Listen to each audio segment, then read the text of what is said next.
Salut et fraternité. Aujourd'hui, je vais donner le premier volet de ma sociologie à la machette.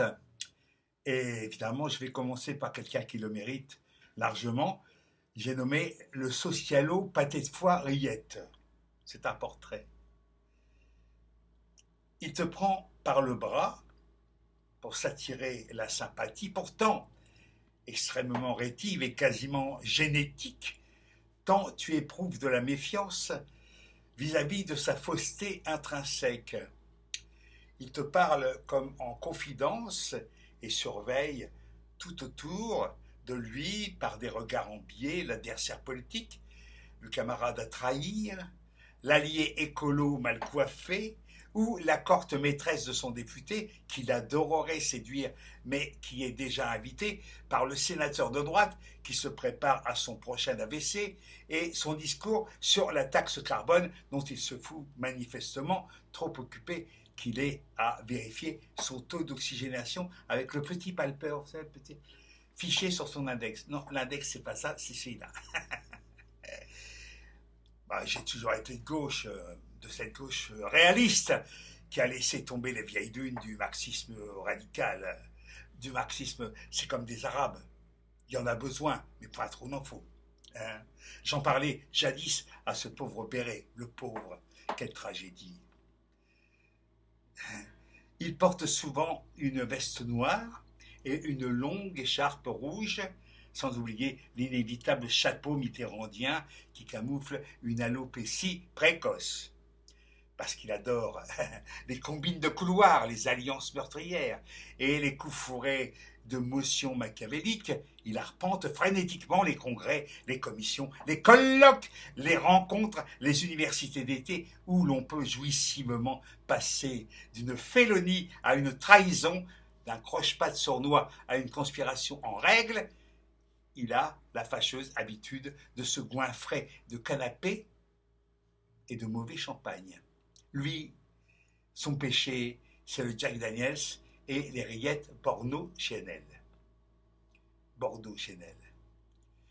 Mais tu peux échapper à son haleine chargée, car il ne te regarde jamais en face, jamais. En été, il fréquente les festivals, dont il ne voit pas grand-chose, tant il est occupé à préparer depuis son portable la prochaine rentrée et à choyer sa cirrhose et son futur mélanome à la terrasse d'une brasserie torride et riche en jeunes shorts féminins moulants. De temps en temps, il marche dans la rue au bras d'une épouse qu'il ne baisse plus depuis l'avant-dernier congrès où il a fait une rencontre qui lui a fait perdre le fil de son intervention réformiste et une partie de ses économies.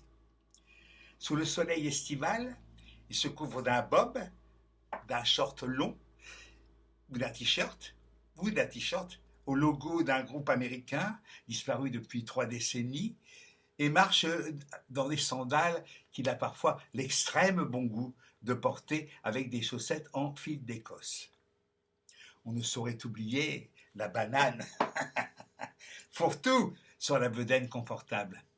Son épouse aux hanches chevalines et à la tignasse aléatoire porte invariablement une vaste robe sobre et néanmoins exotique, des bijoux tartanibulants, et les mêmes sandales spartiates, mais d'une pointure en dessous, et sans chaussettes, éventuellement des mi-bas.